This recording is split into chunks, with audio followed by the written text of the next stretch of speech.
Hi everyone, this is Pastora Mary Jane C. Borse from God's Faithful Provision Christian Community Church. God entrusted us His ministry.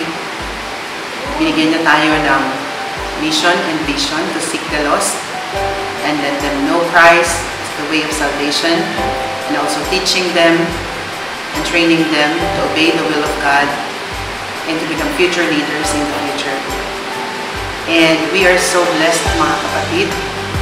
Ipagpatuloy ang misyon ng Panginoon na kanyang iniwan sa kanyang bawat iglesia na pinagkatiwalaan upang ang kaligtasan ay ipamalat ang mabuting balita tungkol kay Kristo, ang pag-ibig ng Diyos na hindi nagmamalim at walang limitasyon, the love of God which unconditional na para sa lahat.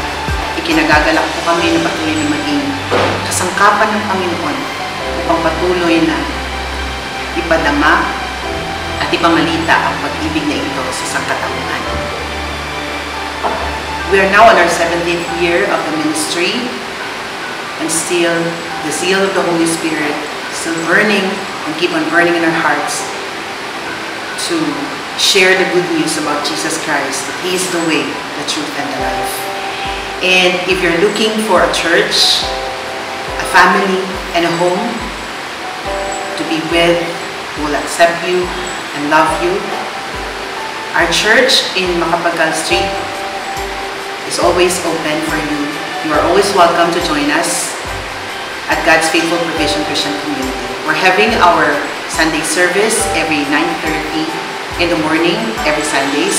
And you also have our midweek service every Thursday at 7:30 in the evening. We warmly welcome everyone who wants to join us in praising the Lord and knowing Him more and more as we wait on His second coming.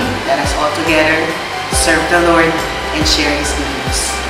Again, a blessed, good day and to every one of us, and to God be all the glory.